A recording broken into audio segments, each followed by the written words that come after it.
Mais revenons sur cette troisième dimension de la confiance en la vie. Je vais prendre un exemple anachronique pour vous montrer ce que c'est que cette confiance en la vie. Ça permettra aussi de parler un peu de la nature, mais c'est anachronique parce que cette nature, en ce moment, nous ne pouvons pas vraiment aller la- l'explorer puisque nous sommes confinés. Mais souvenez-vous du monde d'avant qui va, nous l'espérons tous, bientôt devenir le monde d'après. Euh, C'était un week-end et vous alliez vous promener à la campagne et vous étiez alourdi par une forme d'angoisse parce que vous aviez une échéance qui vous inquiétait le lundi matin. Donc vous n'aviez pas de joie de vivre, pas vraiment de goût de la vie, juste une angoisse, une sorte d'angoisse du dimanche soir, enfin du dimanche après-midi qui monte. Et vous étiez persuadé que lors de cette échéance, qui peut être un entretien d'embauche, une demande d'augmentation ou autre chose, ça allait mal se passer, donc vous n'aviez pas confiance, vous voyez l'incertitude du côté toujours négatif, et vous vous sentiez nul, vous aviez une sorte de sentiment d'échec chevillé au corps. Bref, c'était pas la forme. Et puis vous êtes parti vous promener dans la campagne parce que il y a eu un mouvement amical ou familial vers la promenade, donc vous êtes retrouvé comme ça à la campagne. Et puis vous n'avez pas réglé tous les problèmes. Toute cette échéance du lundi 11 heures du matin qui vous inquiète était toujours là, mais en marchant, sans trouver de solution, il s'est passé qu'à un moment, l'ambiance dans ce groupe a été bonne, il y a eu une sorte de bon fluide. Il s'est produit à un moment un éclaircissement relatif du ciel qui était un peu couvert, et puis à un moment, comme ça, le soleil a percé le nuage. Il y a eu un éclat un peu nouveau dans le ciel, un peu, une intensité nouvelle. Vous avez marché, vous avez retrouvé votre corps, une sorte de respiration, un bon rythme. Et puis, vous, vous, j'ai regardé une question intéressante pour tout à l'heure. À un moment, vous n'avez plus du tout pensé à votre échéance du lundi. Vous avez marché, respiré, arpenté le monde, discuté avec vos proches. Et puis soudain, vous y avez repensé, mais sans faire exprès. Hein. Vous ne l'avez pas décidé. Et puis, euh, soudain, vous vous êtes dit, non mais en fait, ça va bien se passer. La confiance était revenue. Pourtant, rien n'a changé. Rien n'avait changé de l'échéance du lundi matin à 11 heures. Rien n'avait changé. C'est-à-dire, au fond, les gens qui vous attendent au tournant vous attendent toujours au tournant. Votre compétence n'a pas changé. La situation de l'environnement proche de ce rendez-vous n'a pas changé. Et pourtant, soudain, la confiance est revenue. Et j'aurais même envie de dire une forme de joie de vivre est revenue. Alors, d'où elle est venue, cette joie? Et d'où est revenue la confiance? Eh bien, qu'est-ce qui s'est passé? C'est que ce n'est pas du tout une logique de compétence. Ce n'est pas non plus une logique relationnelle. Hein.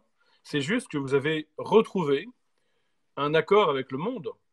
Vous avez retrouvé une présence dans la nature et ça vous a redonné confiance. Preuve, s'il en est, que la confiance en soi ne doit plus s'appeler comme ça. Elle doit plutôt, je vois quelqu'un qui parle du Saint-Esprit, on va en parler après, s'entendre en un sens beaucoup plus vague, beaucoup plus mystérieux. Moustikos, mystique, c'est le mystère. Et finalement, elle doit se chercher ailleurs qu'en soi. Alors ça peut être dans les relations, mais là, on n'est pas sur ce terrain-là.